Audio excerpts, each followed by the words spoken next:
Hi friends, அஸ்ஸலாமு அலைக்கும். 2 பேர் தாராளமாக சாப்பிடக்கூடிய அளவுக்கு ஜீரக சம்பா ரைஸில் மட்டன் பிரியாணி செய்ய போகிறோம். அதுக்கு தேவையான பொருட்கள்லாம் எடுத்து வச்சுருக்கேன். என்னென்னு பார்க்கலாம் வாங்க. ஜீரக சம்பா அரிசி 1/4 கிலோ எடுத்திருக்கேன். மட்டன் 400 கிராம் எடுத்திருக்கேன். நல்லா எலும்பு கொழுப்போடு சேர்த்து எடுத்துக்கோங்க. மட்டன் ரொம்ப டேஸ்ட்டாக இருக்கும். தேங்காய் எண்ணெய், நெய், ரைஸ் பிரான் ஆயில் எல்லாம் சேர்ந்து 50 ml எடுத்திருக்கேன். உப்பு 10 கிராம் எடுத்திருக்கேன். 2 டேபிள் ஸ்பூன் தயிர், தக்காளி பழமாக 2 மீடியம் சைஸில் நறுக்கி எடுத்து வச்சுருக்கேன். ஒரு பெரிய சைஸ் வெங்காயம் ஸ்லைஸ் பண்ணி எடுத்திருக்கேன். 3 பச்சை மிளகாய், ஒரு கைப்பிடி அளவு புதினா மல்லி, ஒரு லெமன் எடுத்திருக்கேன். இதில் பாதி லெமன் 1/4 கிலோ அரிசிக்கு போதுமானது. 1/2 ஸ்பூன் மல்லித்தூள், 1/2 ஸ்பூன் மிளகாத்தூள். அரைக்கிறதுக்கு தேவையான பொருட்கள் என்னென்னு பார்க்கலாம். 4 ஏலக்காய், நான் பெருசாக இருக்கிறதுனால 4 எடுத்திருக்கேன். சின்னதாக இருந்துச்சுன்னா ஒரு 5லேருந்து 6 கூட எடுத்துக்கலாம் தாராளமாக. பட்டை ஒரு 4 எடுத்திருக்கேன். கிராம்பு ஒரு 6 பீஸ் எடுத்திருக்கேன். 1/4 டீஸ்பூன் மிளகு, 20 கிராம் இஞ்சி, 20 கிராம் பூண்டு, சின்ன வெங்காயம் ஒரு 100 கிராம். இதெல்லாம் ஒரு மிக்சி ஜாரில் சேர்த்து நல்லா பேஸ்ட்டாக அரைச்சி எடுத்துக்கலாம்.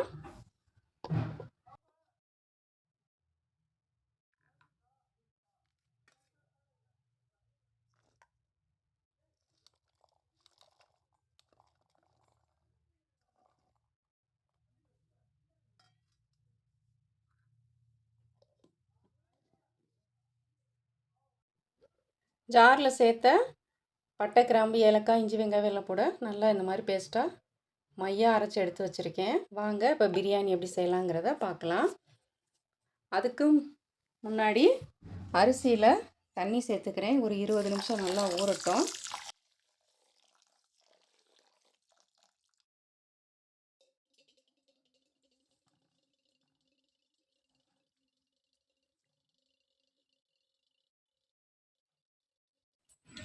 கேஸ் ஆன் பண்ணி ஒரு குக்கர் வச்சுருக்கேன். அதில் எடுத்து வச்சுருக்கிற ஆயில், நெய்யை சேர்த்துக்கலாம்.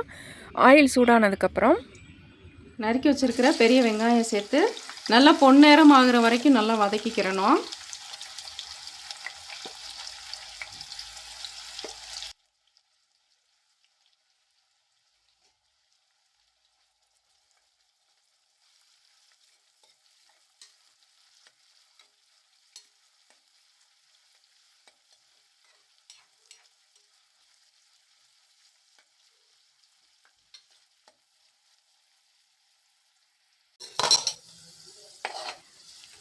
நல்லா பொன்னிறமாக மாறுற வரைக்கும் வெங்காயம் நல்லா கலர் சேஞ்ச் ஆகி வரணும். இந்த அளவுக்கு நல்லா வெங்காயத்தை சிம்மிலே வச்சு நல்லா வதக்கி எடுத்துக்கிறணும். அப்போ தான் பிரியாணி நல்லா கலராகவும் இருக்கும், டேஸ்ட்டாகவும் இருக்கும். இப்போ நம்ம அடுத்தடுத்த பொருளை சேர்க்கலாம்.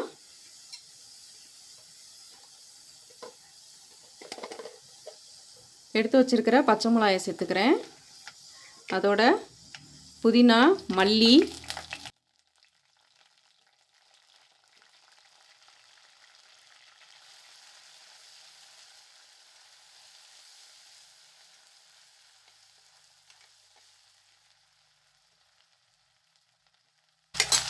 நறுக்கின தக்காளி சேர்த்துக்கிறேன்.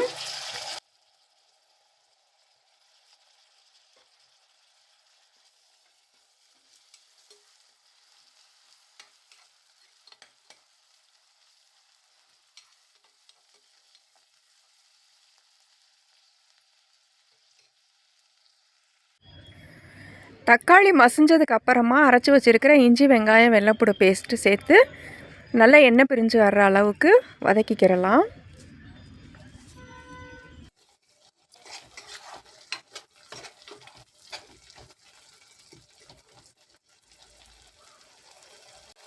இஞ்சி, வெங்காயம், வெள்ளைப்பூடு பேஸ்ட்டும் நல்லா வதங்கி எண்ணெய் பிரிஞ்சிருச்சு. இதுக்கப்புறமா எடுத்து வச்சுருக்கிற மிளகாத்தூள், மல்லித்தூளை சேர்த்துக்கலாம்.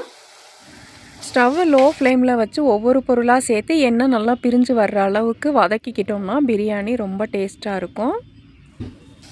தயிர் சேர்த்துக்கிறேன்.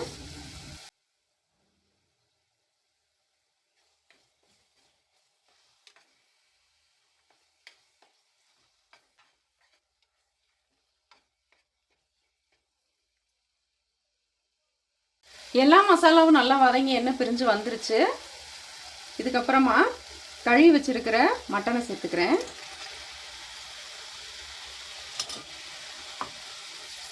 அதோட பிரியாணிக்கு தேவையான அளவு உப்பு எடுத்து வச்சுருக்கோம், அதையும் சேர்த்துக்கலாம்.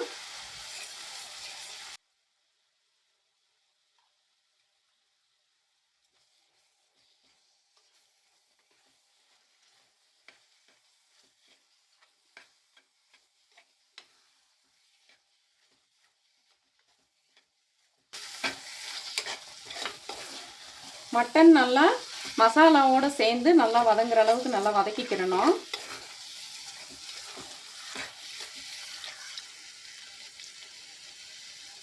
மட்டன் வேகிறதுக்கு ஒரு 1/4 டம்ளர் அளவுக்கு மட்டும் தண்ணி சேர்த்துக்கிறேன்.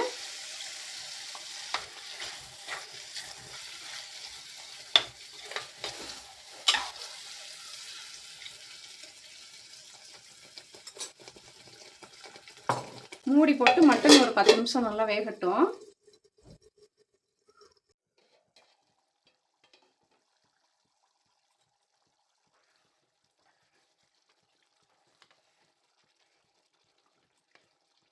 மூடி போட்டு ஒரு 20 நிமிஷம் வரைக்கும் நல்லா வேக வச்சு எடுத்துக்கிட்டேன். எடுத்ததுக்கப்புறம் மட்டன் நல்லா வெந்துருச்சு.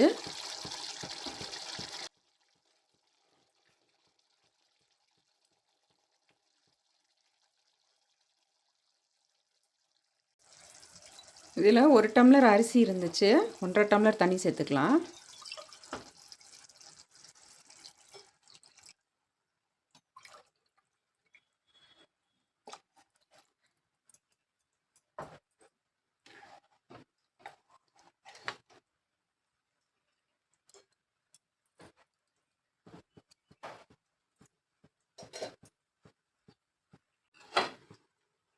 தண்ணி கொதிக்கணும்னா நல்லா தளபலன்னு கொதிச்சதுக்கப்புறம் தான் அரிசி சேர்க்கணும். மூடி வச்சுக்கிறேன். தண்ணி கொதிக்கிற வரைக்கும் வெயிட் பண்ணிக்கலாம்.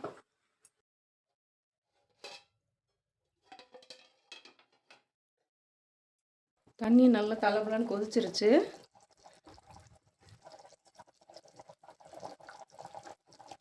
கழுவி வச்சிருக்கிற அரிசியை சேர்த்துக்கிறேன்.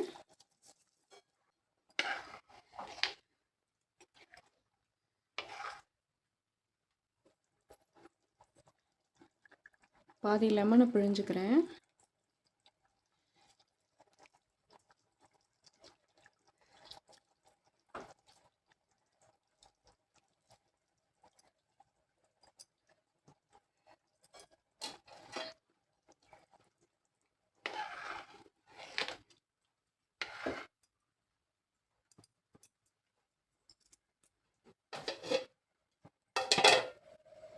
வேகட்டும்.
அரிசியும் தண்ணியும் ஒன்று சேர்ந்ததுக்கப்புறம் குக்கரை மூடி போட்டு ஒரு பழைய தோசைக்கல் அடுப்பில் வச்சு வெயிட்டு போட்டுக்கிறேன். வெயிட்டு போட்டு அடுப்பில் சிம்மில் வச்சு ஒரு 1/4 மணி நேரம் அப்படியே தம் விட்டுக்கலாம்.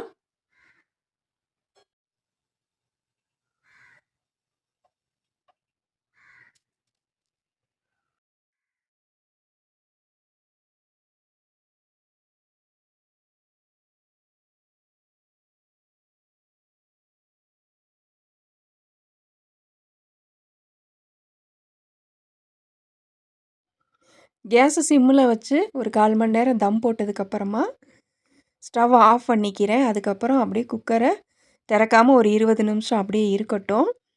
20 நிமிஷம் கழித்து குக்கரை திறந்தோன்னா நல்லா பொல பொலன்னு உதிரி உதிரியான சூப்பரான சுவையில் மட்டன் பிரியாணி ரெடி. இதே மாதிரி நீங்களும் செஞ்சு பாருங்கள். செஞ்சு பார்த்துட்டு எப்படி இருக்குங்கிறத கமெண்ட்ஸில் எங்களுக்கு தெரியப்படுத்துங்க. அடுத்து இன்னொரு வீடியோவில் சந்திக்கிறேன். அது வரைக்கும் பாய்.